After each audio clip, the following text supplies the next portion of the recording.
எல்லாருக்கும் வணக்கங்க. இன்றைக்கி வந்து நம்ம வீட்டிலையே ஈஸியாக டக்குன்னு ஒரு 20 மினிட்ஸில் நம்ம தோசை சுடுறோம் இல்லையா, அந்த தவாவில் எப்படி பீட்சா பண்ணலாம் அப்படின்னு பார்க்க போகிறோம். வாங்க எப்படி பண்ணலாம் பார்க்கலாம். ஃபோட்டோ எடுங்க. ஃபஸ்ட்டு நீங்கள் ஒரு கப் மைதா எடுத்துக்கோங்க. மைதா இல்லைன்னா ஆல் பர்பஸ் ஃப்ளோர் ரெண்டும் ஒன்று தான். அது ஒரு கப் எடுத்துக்கோங்க. அதில் 1/2 டீஸ்பூன் பேக்கிங் சோடா,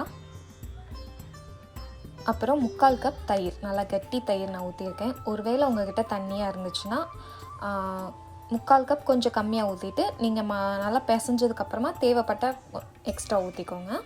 இப்போ அதை நல்லா ஒரு கரண்டி வச்சு நல்லா மிக்ஸ் பண்ணிக்கோங்க. எனக்கு 1 கப் மாவுக்கு 3/4 கப் தயிர் வந்து கரெக்டாக இருந்தது.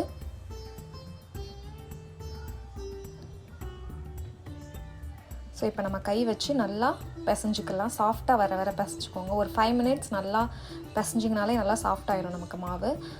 நம்ம எந்த ஆயில்னாலும் சேர்த்துக்கலாம். நான் வந்து ஆலிவ் ஆயில் சேர்த்துருக்கேன். அது ஒரு டேபிள் ஸ்பூன் சேர்த்திங்கன்னா நமக்கு நல்லா சாஃப்டாக வந்துடும்.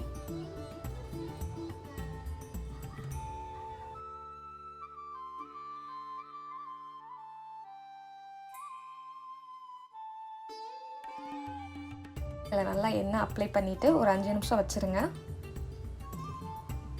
இப்போ நம்ம தோசை சுடுவோம் இல்லையா, அந்த ஒரு இரும்பு தவா எடுத்து அதை ஒரு 5 நிமிஷம் ஹை ஃப்ளேமில் ப்ரீஹீட் பண்ணிக்கோங்க.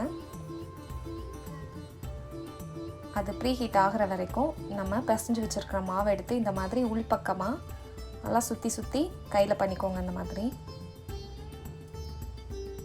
இந்த 1 கப் மாவில் வந்து நம்ம 2 பீட்சா பண்ணலாம்.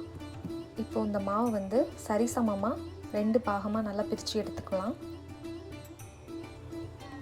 உங்கள்கிட்ட அந்த சப்பாத்தி கல் இல்லைன்னா அந்த மாதிரி காய்கறி கட் பண்ணுற கட்டிங் போர்டு இருந்ததுன்னா அதில் கீழே நல்லா எண்ணெயை நல்லா தேய்ச்சி விட்டு இந்த மாதிரி கையிலே சரிசமமாக எல்லா சைடும் இழுத்து விட்டுக்கோங்க. உங்கள் தோசைக்கல் அளவுக்கு நல்லா பீட்சா வர்ற மாதிரி எல்லா சைடும் சமமாக இருக்கணும். அந்தளவுக்கு நல்லா தேய்ச்சி எல்லா சைடும் இழுத்து விட்டுக்கோங்க. இப்போ வந்து தோசைக்கல் நல்லா ப்ரீஹீட் ஆனதும் அதை மீடியம் டு லோ ஃப்ளேமில் வச்சு கம்மி பண்ணிவிட்டு இப்போ அந்த மாவை அதில் எடுத்து வச்சிடலாம். அது வந்து கொஞ்சம் நேரம் இந்த மேலே பபிள்ஸ் எல்லாம் வருது பார்த்தீங்களா, இந்த மாதிரி வரணும். வந்ததும் கீழே இந்த மாதிரி பாருங்கள், சப்பாத்தி மாதிரி இந்த மாதிரி லைட் ப்ரௌன் கலரில் வந்ததும் இதை திருப்பி போட்டுக்கோங்க. நல்லா திருப்பி போட்டு இது மேலே நான் வந்து பீட்சா சாஸ் வந்து கடையில் ரெடிமேடாகவே விற்குது, அதை நான் அப்ளை பண்ணிக்கிறேன். ஒருவேளை உங்ககிட்ட இது இல்லை அப்படின்னா நீங்கள் டொமேட்டோ கெச்சப் இருக்குது பார்த்தீங்களா, அதை வந்து மேலே அப்ளை பண்ணிக்கோங்க. ஒரு 1/4 கப் தான் தேவைப்படும்.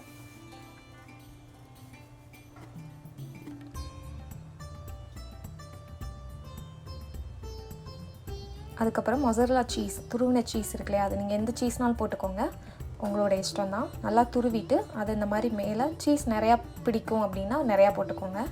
உங்கள் இஷ்டம் தான் எவ்வளோ போடுறது அப்படிங்கிறது. அப்புறம் மேலே டாப்பிங்ஸ் வச்சிடலாம். உங்கள்கிட்ட ஏதாவது வெஜிடபிள்ஸ் இந்த மாதிரி இருந்துச்சுன்னா அதை லைட்டாக வேக வச்சு சேர்த்துக்கோங்க. இல்லை அப்படின்னா இந்த மாதிரி ஆலிவ், அப்புறம் வெங்காயம், கொஞ்சம் தக்காளி இந்த மாதிரி ஸ்லைஸாக கட் பண்ணி சேர்த்துக்கோங்க. நான் கொஞ்சம் கேப்சிகம் கட் பண்ணி இந்த மாதிரி 2ஆக உடச்சி சேர்த்துக்கிறேன், சின்ன சின்ன பீஸாக சேர்த்துட்டு அதில் இட்டாலியன் சீசனிங், அது வந்து இப்போ நம்ம அமேசானில் கூட கிடைக்கிது, அதை லைட்டாக தூவி விட்டுக்கோங்க. இப்போ மேலே கொஞ்சம் சீஸ் சேர்த்துக்கோங்க. பீட்சா வந்து நிறையா கடையில் வந்து ஒரு எல்லோயிஷாக இருக்கும் இல்லையா, அதனால் எல்லோ கலர் சீஸ் சேர்த்துக்கிறேன். இது வந்து கண்டிப்பாக எல்லோ கலர் தான் சேர்க்கணும்னு அவசியம் இல்லை, நீங்கள் ஒயிட் கலர்லேயே நல்லா துருவி சேர்த்துக்கோங்க. இது வந்து அப்படியே மூடி வச்சுருங்க ஒரு 5 to 10 minutes medium to low ஃப்ளேமில்.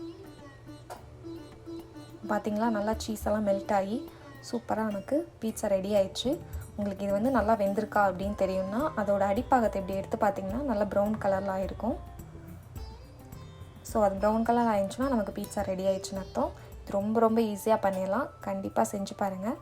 செஞ்சு பார்த்துட்டு எனக்கு எப்படி இருக்குன்னு சொல்லுங்கள். தேங்க்யூ.